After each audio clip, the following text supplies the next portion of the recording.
Hello, everyone, and welcome back to another episode of the Los Angeles Rams Insider Podcast. I'm your host and beat writer, Brock Vieira. You can check out all of our work at www.si.com/NFL/Rams/on-SI, where we drop double-digit pieces of content every single day pertaining to the Rams, the NFL draft, Rams draft strategy, what's happening around the league that could impact what the Rams do, and that's going to lead us into our topic for today. And that is, of course, where the Rams sit, which is, of course, the 13th overall pick, and then some of the recent reports that we have learned and what does that mean for this team moving forward, especially when it comes to one of the big critical needs, which is a coverage linebacker.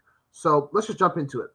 There's a report from NFL draft analyst Todd McShay that says that the Arizona Cardinals, who currently own the third overall pick, are looking to trade back. It's not a guarantee, it's just something that they're exploring. There is a potential that David Bailey, the edge player from Texas Tech, could be a reason for teams to move up with allegedly, it's not from McShay, but this is just, it's kind of from McShay, but it's more of just a thought instead of a report that the Dallas Cowboys could be the team to make that move up to 3 because of the expected early run on edge defenders in the draft. The reason we expected early run on edge defenders is because it's almost a virtual guarantee at this point that the second overall pick, which will be for the New York Jets, will be an edge defender. Why do we think that? That is because earlier this offseason, the Jets traded away edge defender Jermaine Johnson to the Tennessee Titans for defensive tackle T'Vondre Sweat. There's a reason for this. One, in Tennessee, Robert Saleh looks to run a wide 9 defense, which forces his interior defensive linemen to be more athletic just because of the space that they need to be able to cover in a short amount of time. And then Johnson played with Saleh and was drafted by the Jets during Saleh's time as the New York Jets head coach. So that's why that trade was made.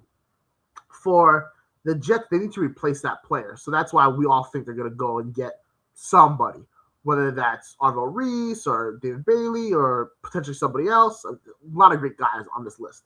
So if that's the case, if number 2 goes to be an edge rusher, number 3 potentially being if the Cardinals trade out, we could be seeing a scenario in which Sonny Styles, the linebacker from Ohio State, is not going to be drafted within those first 3 to 4 picks as we all expect him to be. That would open the door, of course, for the Rams to come in and potentially make a move to move up in order to acquire him. Now, here's why I think that a move is going to be in the works. So when you look at Sonny Styles, I'm pulling up some of his statistics. I mean, the film speaks for itself, right?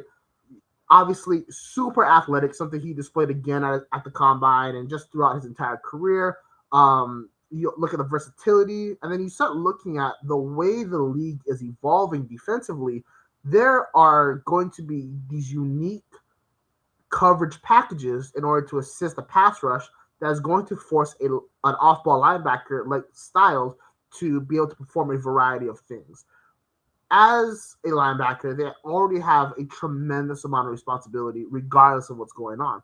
But when you start looking at their ability to be a pass coverage defender while also being an elite blitzer, regardless of whatever situation is going on, Styles has the athletic build and then also the talent, the film, the work ethic, the intelligence to be able to do all those things required of him. You look at the Rams defense right now, and you got to admit, unfortunately, at the off-ball linebacker position, though there is tremendous talent, there is a bit of deficiency when it comes to the pass ability to have good coverage defenders.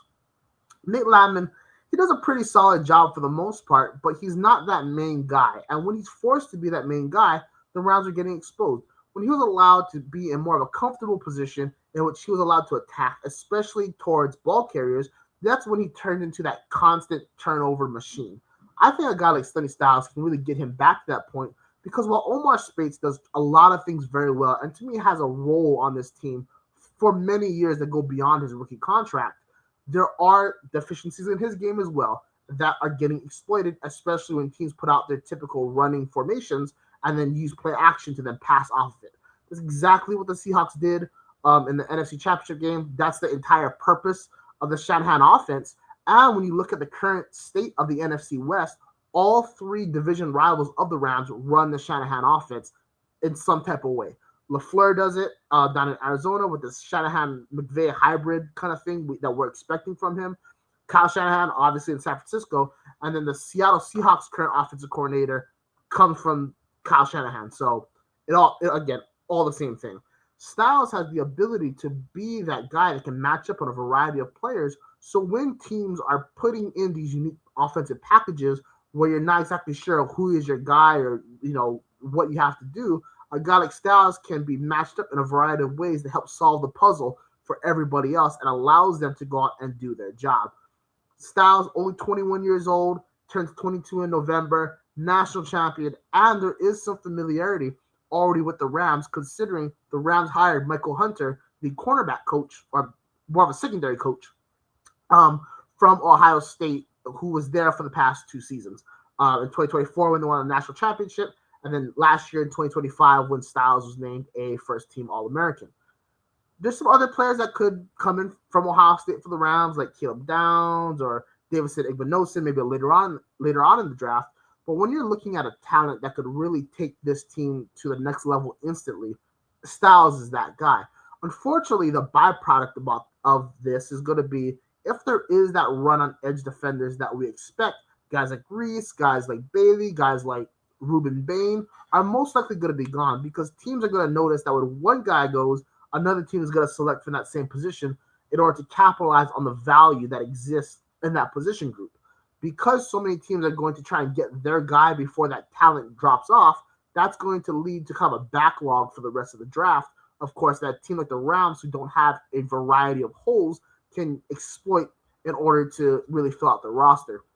The crucial portion is this. There's a lot of discussion right now on if the Rams are going to stick at 13, if they're going to trade back, if they're going to trade up. And to me, I don't even think the Rams know the answer to that yet because they don't know what this board is going to look like because we haven't seen the run on edge players happen yet. If there is going to be a trade to go up and move for a guy like Styles, it's going to happen on draft day. The Rams have never been silent about beating players during the draft, especially when you look at last year when they tried to make multiple moves for Tetairoa McMillan and then also Emeka Ibuka, moves that failed, but had they been pulled off, obviously would have paid off considering McMillan was named NFL Offensive Rookie of the Year, and Ibuka had a tremendous season to the point where the Buccaneers are not overtly worried about moving on from Mike Evans. When it comes to what 2026 could be, it's going to be about what the Rams are able to do in the middle of the field. You know the pass rush is going to be good. You know the secondary is going to be much improved. When you have Super Bowl champions like Trent McDuffie and Jalen Watson on your perimeter, when you have the solid Cam Curl up top, when you have versatility with guys like Cam Kitchens and Tech McCullough and Quentin Lake, guys who play a tremendous amount of snaps, and even throw Josh Wallace in there because he deserves his credit as well, as does Emmanuel Forbes. You know your secondary is going to be solid.